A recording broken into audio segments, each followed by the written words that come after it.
అధ్యక్ష, కొన్ని ప్రవచనాలు ప్రవచించాడు అధ్యక్ష. ఉద్యోగ నియామకాలపై ఆయన ప్రవచించిన మనసులో మాట పుస్తకంలో పేజీ 63, 64, 78 అన్నాడు, ప్రభుత్వ ఉద్యోగాలు భర్తీ చేయటం వృధా. ప్రభుత్వోద్యోగం అనగానే శాశ్వత్వం, భద్రం అనే భావన ప్రభుత్వ ఉద్యోగులను పని చేయనీయకుండా చేస్తున్నది.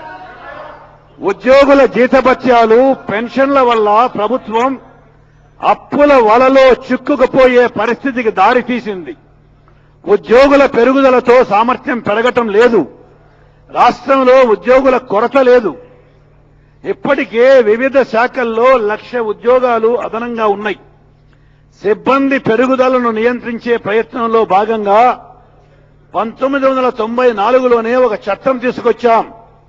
ప్రభుత్వ శాఖలు, కార్పొరేషన్లు, విశ్వవిద్యాలయాలు, స్థానిక సంస్థలు నియామకాలు చేయకుండా ఈ చట్టం నిరోధిస్తుంది. అధ్యక్ష, ఇది ఏమిటి అన్యాయం అధ్యక్ష? మీ నాయకుడి మాటలు కూడా మేము వల్లె వేస్తూ ఉంటే మీరు వినటానికి ఇంత బాధపడిపోతే ఎలా? మీ చంద్రబాబు నాయుడు గారు మాటలు కూడా కాదు, సుభాషితాలు ప్రవచించాడు కదా ఆయన. ఆ సుభాషితాలు, ఆయన ప్రవచించిన సుభాషితాలు మేము వల్లెవేసే ప్రయత్నం మటుకే చేస్తున్నాం కదా. ఆయన మాటలు కూడా మీరు వినకపోతే ఎలా నాయన? పద్ధతి కాదు జనార్దన ఇది. కొంచెం ఆలోచన చెయ్యి. మీ నాయకుడు చాలా బాధపడిపోతాడు. లోపల నుంచి మీ నాయకుడు వింటూనే ఉన్నాడు ఇవన్నీ.